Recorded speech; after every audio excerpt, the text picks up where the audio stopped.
My name is Eric Malone, 29 years old, living in a quiet neighborhood just outside of Portland, Oregon. I work remotely as a systems analyst, and most nights are just me, my cat Oliver, and whatever's playing on Netflix. That particular Friday night, I remember it was pouring. A heavy, constant rain that had started around 6 p.m., 2 hours earlier than forecasted.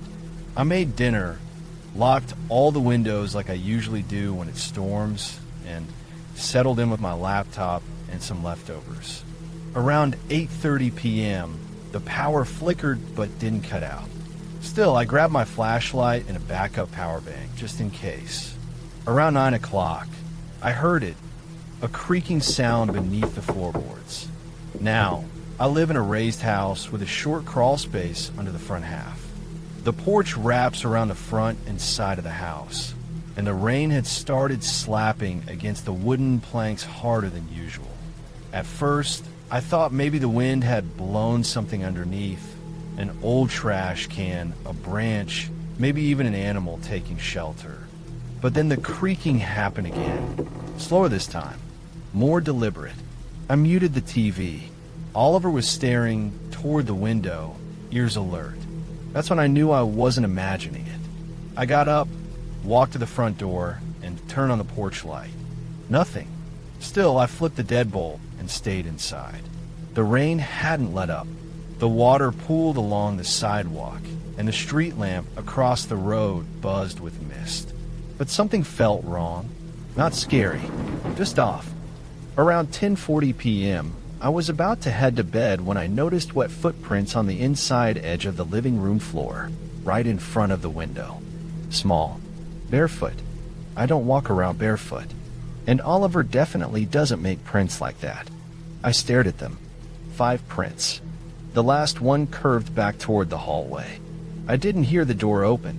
No broken windows. I checked everything. Nothing was forced.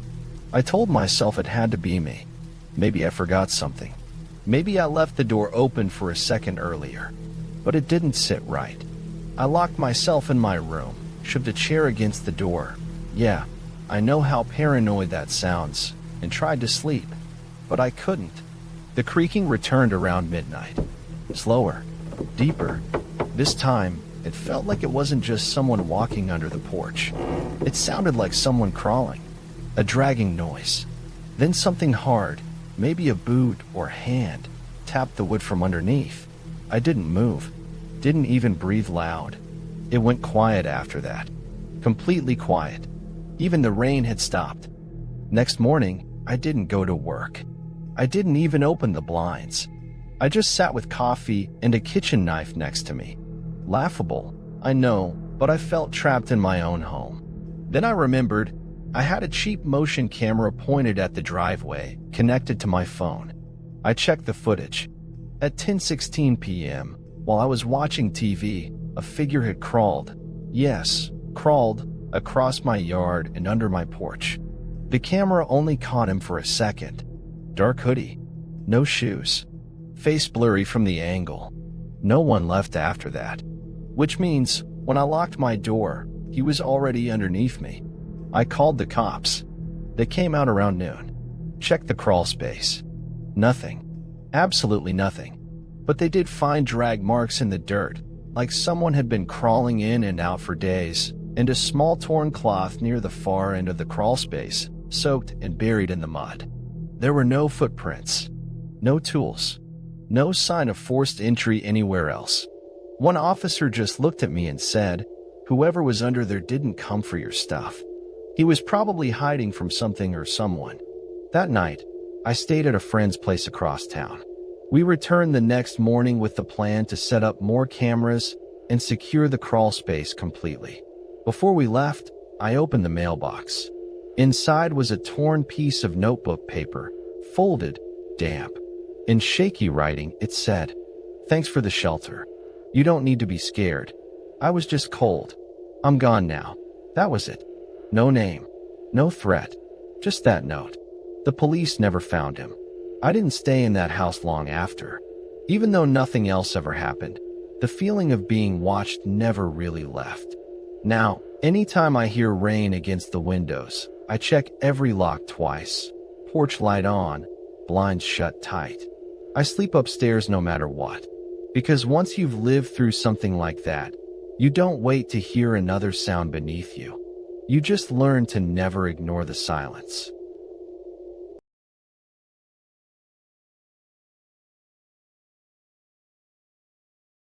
My name's Daniel Harper, 26, originally from Seattle, now living in a small town outside Spokane. This happened 2 years ago on a cold, rainy Saturday night in November. It started with a breakup, one I didn't expect, and honestly, one I didn't handle well. Me and Lena had been together for nearly 3 years. We weren't perfect, but we felt steady, or at least I thought we were. That night, she sat me down in our living room. Her voice was calm, too calm, and I could already tell something was off before she even spoke. She told me she needed space, time, that things weren't working anymore. I didn't argue. I didn't fight. I just stood there for a minute, letting it sink in. I felt this deep, weird hollowness open up inside me, like a room I didn't know existed had been unlocked in my chest. I grabbed my hoodie and walked out. Told her I needed air. I didn't slam the door, didn't say anything dramatic. I just left. It was around 10:15 p.m. Rain was coming down in a steady mist, clinging to my face and soaking into my clothes within minutes. I didn't take an umbrella or gloves. I wasn't thinking. My hands were cold, my breath visible in the air, but I just kept walking. Past the empty neighborhood, past the closed gas station, down familiar streets I barely noticed anymore. Eventually, I reached the Oak Ridge Hill Trail, a small path that ran behind a row of quiet houses and led into the forest toward park. It wasn't a place you'd normally wander into at night, but that night I did. I had no real destination, just wanted to be anywhere that wasn't home. That trail, I wish I had never stepped foot on. The trail was soft with mud. My shoes squished with every step, but I didn't care. I walked past the first curve, deeper into the trees, where the glow of porch lights faded behind the branches. Everything was soaked. The leaves, the dirt, the air. It felt like the whole world had gone quiet except for the rain on my hood and the steady beat of my shoes on wet ground. That's when I heard footsteps behind me. They were faint at first, almost like an echo, but as I slowed down, they did too. I stopped completely. So did they. A sudden rush of cold crawled up my back, and I spun around, squinting into the dark. No one was there. I stood still, letting the silence stretch too long, waiting to hear anything, wind, a dog, even a car horn in the distance. Nothing, just the soft hiss of rain falling through the trees. I shook it off, told myself I was just being jumpy. But a few minutes later, I heard it again, like someone walking carefully, deliberately, still behind me. My skin prickled with sweat despite the cold. I turned again, this time pulling out my phone and using the flashlight. The beam hit tree trunks, puddles, branches, nothing else. But the feeling wouldn't go away, like I was being watched. Like someone knew every step I was taking before I even moved. That's when I saw him. Up ahead, a figure, standing right in the middle of the trail. He hadn't been there a second ago. He wasn't moving, just standing still about 30 feet away. Black hoodie, head down, rain pouring off his shoulders like he didn't even notice. I froze. The figure didn't move. I slowly stepped to the side of the trail, thinking maybe it was someone walking home, maybe a jogger or a late shift worker cutting through. But the way he stood wasn't normal. There was something off. His posture was too stiff, too focused. I cleared my throat. "Hey man, need something?" No response. He just tilted his head slightly, like he was studying me. Not answering, not reacting, just watching. My gut screamed. I turned and bolted into the woods beside the trail, branches slapping against my arms and face. The mud almost took my shoes, and I nearly fell on a root, but I kept moving, slipping between trees, trying to loop around the trail and come out at the park's edge. After 5 minutes of running, I found a fence, part of someone's backyard. I leaned against it, catching my breath, heart pounding in my throat. And then I heard it. "You always walk alone out here?" It was him. His voice came from the other side of the fence. He had followed me, quietly, without running, without panicking. He had known exactly where I'd end up. I didn't reply. I jumped the fence into someone's yard, tore through it like a maniac, and came out the other side onto a residential street. My hands were shaking so badly I could barely hold my phone. I ran up to a house, lights still on, pounded on the door like my life depended on it. No one answered. I pretended to be the resident and called 911 from a porch. When the cops arrived, I told them everything. They took it seriously, walked the trail, searched the nearby yards. They even brought dogs. But the man was gone. They said they found tracks, big, deep ones, same size boot as described, following my path nearly the entire way. But there were no cameras, no identifying features, no car, just gone. A week later, I was reading the local paper and saw a short piece. Unidentified man spotted watching joggers near Oak Ridge Hill Trail. Apparently, I wasn't the only one. Other people had been reporting the same figure.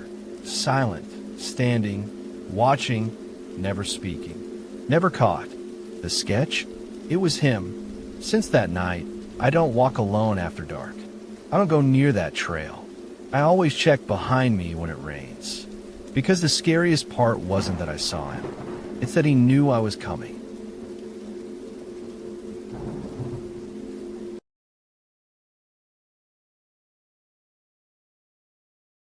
It was supposed to be our last trip before everyone split off for new jobs, grad school, and adult life. Me, Adam, Nate, and Ben have been best friends since college.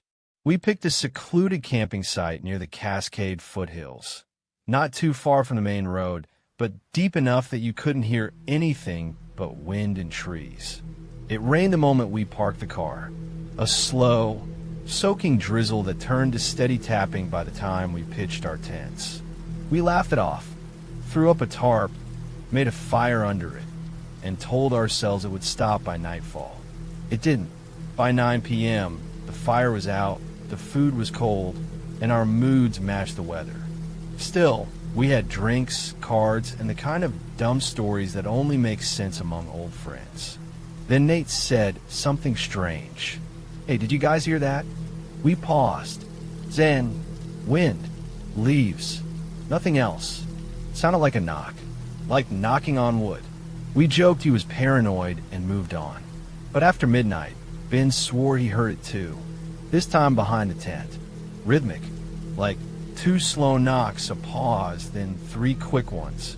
I thought it was a branch in the wind or dripping rain, but it didn't match the storm's rhythm. And it happened again, twice. By 1:30 a.m., the rain was heavier. Thunder rolled in. Our phones were damp and glitching, and we'd lost cell service after dinner. We huddled inside the big tent, all 4 of us, playing music low from Ben's old speaker. Then the speaker cut out, just static. Nate picked it up and said it must have gotten wet. But Adam froze. It's not the speaker. That wasn't static. That was voices. We all went silent. Faintly, through the rain and wind, there was something off in the sound. A low murmur, like someone whispering far away, but not in English. Just a tone, almost like chanting. I opened the tent flap and peered into the dark forest. Nothing. We turned off the lights and waited. That's when the knocking came again. Closer this time, directly on the side of the tent. Adam shouted, "Who's there?" No answer. Ben grabbed the flashlight and stormed out. We followed. We circled the tent. No one. Just wet pine needles, fog, and black trees. But there were footprints. Clear, deep, and barefoot, leading away from the tent. Human footprints. But none of us had been barefoot. We followed them. until they stopped, in the middle of the clearing. Just ended like the person vanished. We didn't sleep that night. We zipped the tent closed, stayed alert in turns, and kept the fire going with soaked logs. And we agreed to cut the trip short. Too creepy, too wet, too weird. We started packing. Ben went to the tree lean to use the bathroom. 10 minutes passed, then 20. I went looking, called his name over and over. No answer. Then Adam found something near the fire pit. Ben's phone, face down, screen cracked. He never left it behind. That alone freaked us out. We followed his path, calling his name, until we saw it. Another tent, old, moldy, nearly sunken into the ground under pine needles and moss, like it had been there for years. It wasn't there yesterday. We circled it. No sign of Ben. No noise. Nate slowly unzipped it. Inside, nothing, except a sleeping bag, an empty water bottle, and a pair of shoes that looked exactly like Ben's. Only older. Veta, rotten at the soles. We radioed a ranger station from the car once we made it to the main road. Told them Ben was missing and described where we last saw him. They said they'd send a search party. They also said there was no designated campsite where we claimed we camped. That area had been closed off for 2 years due to erosion. We sent our GPS pins. They said those coordinates didn't exist. It's been 2 months. No sign of Ben. No remains. No activity on his credit cards or phone. No sightings. It's like he was erased. They questioned us. Made us take polygraphs. Checked for foul play. Nothing. I moved states. Haven't seen Adam or Nate since. We text sometimes. Not often. It's like the air between us changed after that night. Like something came back with us. This morning, I got a package with no return address. Inside was a small plastic bag. In it, a pine needle and a single scrap of tent fabric, green, mold-stained. And on the paper inside the bag, typed in a font I didn't recognize, for 3 words. I'm not done. I haven't opened my blinds since. And I haven't slept without lights on. Because sometimes, especially when it rains, I swear I hear a knock.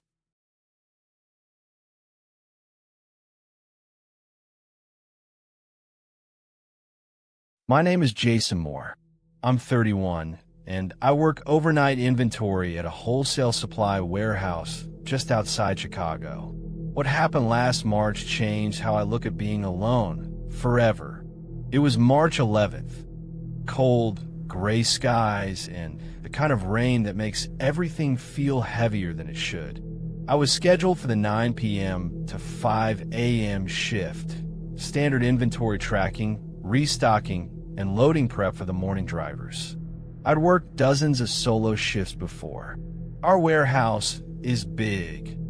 3 loading bays, 3 office rooms, a break area, and miles of shelves and boxes. It's quiet at night, and the only sounds are the humming of fluorescent lights, occasional rattles from the metal roof when the wind kicks up, and the scanner beeping during inventory checks. That night was supposed to be routine. I clocked in, scanned my badge, locked the front entrance behind me. We always keep it locked overnight, and turn on only the necessary lights to save power. Then I grabbed the scanner tablet and started working my way down aisle 3. By 11 p.m., the rain had intensified. The roof echoed with the constant pounding. My phone buzzed. Flood warning alert. I shrugged it off. The place sat a few feet above ground, never flooded before. It was around midnight when I noticed something strange. The scanner tablet started lagging, freezing between item logs. I tapped it a few times, frustrated.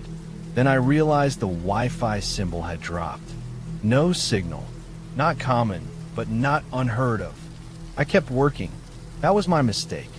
At 12:43 a.m., I took a break and went to the break room. Microwave buzzed as I reheated leftover pasta. I sat at the table, scrolling through offline notes on my phone when I noticed something on the security monitor. The motion light by the back delivery door had turned on. That light only activates if something passes within 8 feet of it. It's a new sensor, sensitive but never faulty. I watched for a minute. Nothing moved. I switched to the exterior camera feed. Black screen. That cam rarely fails. I decided to check it out anyway. Took my flashlight and walked the long back hallway. That hallway has these weird cold spots even in the summer, and on rainy nights like this it gets icy. I reached the back door. Motion light was still on. I opened the inner security window and peered out. Nothing. Just an empty loading dock drenched in rain. I scanned the area. No footprints. No movement. Still, I double-checked the padlock on the door. Secure. I turned to leave and heard something slide behind the tall shelves of the adjacent aisle. A soft scraping sound, like cardboard being dragged. I called out, "Hello." No response. It wasn't the sound that unsettled me. It was how familiar it felt, like I knew I'd heard it before but couldn't place when. I walked back through aisle 5 with my flashlight sweeping across the stacks. All seemed normal until I noticed one of the rolling ladders was in the middle of the aisle. Not parked. We always slide them flush against the shelves after use. That's standard protocol, and I hadn't used one that night. I walked past it slowly, checking shelf numbers. Halfway down the aisle, I noticed a box on the floor, ripped open. Contents were spilled across the floor. Cleaning gloves, hand sanitizer bottles, masking tape. The kind of supplies that could easily be bundled up or used. A few feet beyond that, muddy footprints. Not mine. I wear warehouse-issue, slip-proof shoes. These were deep-sole boots. Large ones. I scanned the floor. The prints went between the shelves, into the adjacent aisle, and stopped. Just vanished. No return trail. It didn't make sense. I walked back to the main desk. I checked my phone. No bars. That was the moment I felt the shift. A kind of heavy stillness. Like the air had gone flat. Then a knock. Soft. From the side door that leads to the fenced-in generator alley. We never used that door. I froze. Waited. Another knock. Then silence. I grabbed the emergency flashlight and the metal pry bar we keep behind the desk, just in case. I knew something was wrong, and I wasn't going to wait to find out what. I headed toward the side door. Before I even reached it, I could smell it. Wet clothes, musty like someone had been out in the rain for hours. The knock didn't come again. I opened the small viewing slit built into the door. There was a van, parked just on the edge of the fenced alley. No markings. Lights off. Engine off. I hadn't seen it earlier on the security monitor. I checked again through the slit. No one at the door now. I crept back toward the office to call again. Still no signal. I did the only thing I could. I locked every interior door, grabbed my backpack, and hid inside the supply closet in the break room. It locks from inside and has no windows. I waited. An hour passed. Then 2. I heard footsteps once, maybe twice. But they were soft, slow, like someone tiptoeing. At 4:57 a.m., my phone pinged back online. Just one bar. I called 911 immediately. The cops arrived at 5:21. By then, the van was gone. They found prime marks on the side door. Camera wires had been cut clean from the external casing. One of the backup battery cases had been stolen from the dock. Whoever it was, they knew the layout, the blind spots, the shift timing.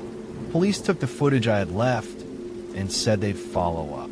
A week later, a similar break-in happened at a warehouse 20 miles away. Same MO, but that time, a security guard was assaulted. I still work nights, but never alone. Not anymore. And on rainy nights, I keep a crowbar beside my chair and one eye on the cameras. Always.